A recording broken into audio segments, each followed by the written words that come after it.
Pembacaan dari Injil Lukas bab 3 ayat 10 sampai ayat 18. Orang banyak bertanya kepadanya, "Jika demikian, apa yang harus kami perbuat?"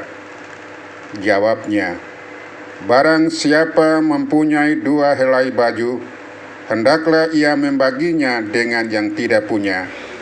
Dan barang siapa mempunyai makanan, hendaklah ia berbuat juga demikian." Ada datang juga pemungut-pemungut cukai untuk dibaptis, dan mereka bertanya kepadanya, "Guru, apa yang harus kami perbuat?" Jawabnya, "Jangan menagih lebih banyak daripada yang telah ditentukan bagimu." Dan prajurit-prajurit bertanya juga kepadanya, "Dan kami, apa yang harus kami perbuat?" Jawab Yohanes kepada mereka, "Jangan merampas, jangan memeras, dan cukuplah dirimu dengan gajimu."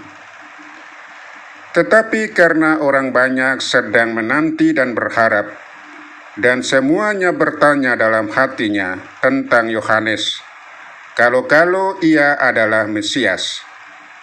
Yohanes menjawab dan berkata kepada semua orang itu, "Aku membaptis kamu dengan air, tetapi ia yang lebih berkuasa daripadaku akan datang dan membuka tali kasutnya pun aku tidak layak. Ia akan membaptis kamu dengan Roh Kudus dan dengan api. Alat penampi sudah di tangannya untuk membersihkan tempat pengirikannya dan untuk mengumpulkan gandumnya ke dalam lumbungnya. Tetapi debu jerami itu akan dibakarnya dalam api yang tidak terpadamkan." Dengan banyak nasihat lain, Yohanes memberitakan Injil kepada orang banyak. Demikianlah sabda Tuhan. Terpujilah Kristus. Saudara dan saudari terkasih di dalam nama Tuhan kita Yesus Kristus, hari ini gereja merayakan Minggu Advent ketiga yang dikenal juga sebagai Minggu Gaudete atau Minggu Sukacita. Warna liturgi berubah menjadi merah muda, melambangkan kegembiraan di tengah penantian kita akan kedatangan Tuhan. Injil hari ini yang kita dengarkan yaitu diambil dari Injil Lukas bab 3 ayat 10 sampai ayat 18, mengingatkan kita untuk hidup dalam pertobatan yang nyata sebagaimana diajarkan oleh Yohanes Pembaptis, sambil tetap bersukacita karena karya Tuhan yang sedang berlangsung di tengah-tengah hidup kita. Bertolak dari bacaan Injil Lukas bab 3 ayat 10 sampai ayat 18, sekurang-kurangnya ada 3 unsur pokok yang menjadi permenungan kita. Pertama, pertanyaan orang banyak. Dalam Injil, orang banyak bertanya kepada Yohanes Pembaptis, "Apa yang harus kami lakukan?" Injil Lukas bab 3 ayat 10. Pertanyaan ini mencerminkan hati yang siap berubah dan ingin menjalani hidup yang lebih baik. Yohanes menjawab dengan tegas namun tetap sederhana. Yang pertama, bagi yang memiliki kelebihan, bagikan kepada yang berkekurangan. Yang kedua, para pemungut cukai, jangan memungut lebih dari yang seharusnya. Yang ketiga, para prajurit, jangan memeras atau menfitnah, dan cukuplah dirimu dengan gajimu.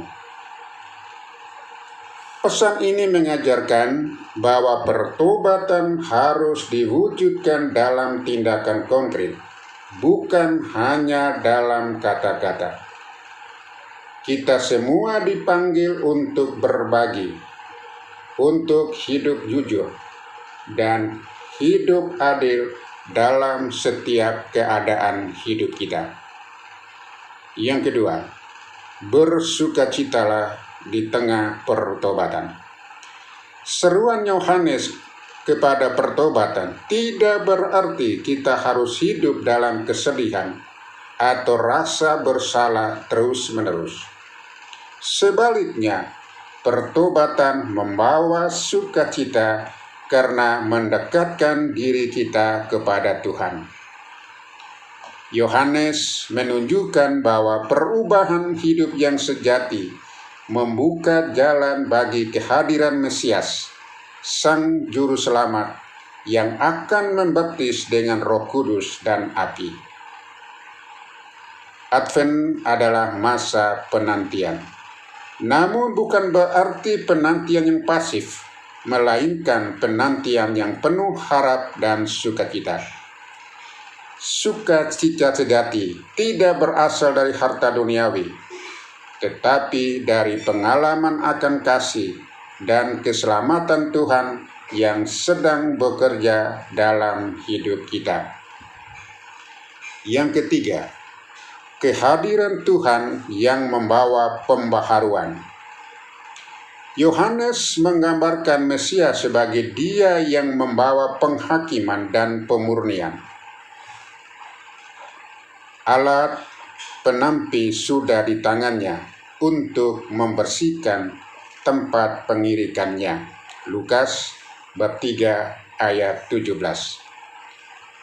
Hal ini mengingatkan kita bahwa kedatangan Tuhan adalah kesempatan untuk membersih hati kita dari segala dosa dan kebiasaan buruk. Pembaharuan ini bukan sesuatu yang menakutkan, melainkan sumber sukacita, karena Tuhan tidak hanya menghukum, tetapi juga memulihkan dan memperbaharui. Sebagai umat Kristen, kita semua dipanggil untuk melihat kehadiran Tuhan dalam setiap aspek hidup kita, dalam keluarga, dalam pekerjaan, dalam komunitas, dan dalam pelayanan kita sehari-hari. Kehadiran Tuhan membawa harapan bahwa segala sesuatu dapat diperbaharui menjadi lebih baik. Saudara dan saudari yang terkasih di dalam nama Tuhan kita Yesus Kristus, pertanyaan refleksi bagi kita, apa yang bisa kita lakukan dalam masa Advent ini untuk mewujudkan pertobatan yang nyata? Sekurang-kurangnya ada 3 cara yang dapat kita lakukan. Yang pertama, berbagi kepada sesama. Seperti yang disampaikan oleh Yohanes, kita dipanggil untuk peduli kepada mereka yang membutuhkan. Marilah kita saling membantu, terutama kepada mereka yang kurang beruntung. Yang kedua, hidup dengan jujur dan adil. Di tempat kerja atau dalam kehidupan sehari-hari, hindarilah segala bentuk ketidakjujuran, baik besar maupun kecil. Yang ketiga, menyebarkan sukacita. Jadilah pembawa damai dan sukacita di tengah keluarga, di antara teman-teman dan saudara, di tengah komunitas. Kita harus bersikap syukur dan optimisme dapat menjadi saksi iman yang kuat dan nyata. Saudara-saudara terkasih, Minggu Advent ketiga ini mengajak kita semua untuk bersukacita karena Tuhan sedang bekerja dalam hidup kita. Pertobatan yang nyata membawa kita lebih dekat kepada Tuhan dan kepada sesama. Semoga kita semua dapat mempersiapkan hati dengan penuh sukacita dan harapan untuk menyambut kelahiran Yesus Kristus, Sang Juru Selamat kita, Emmanuel. Tuhan beserta kita. Amin.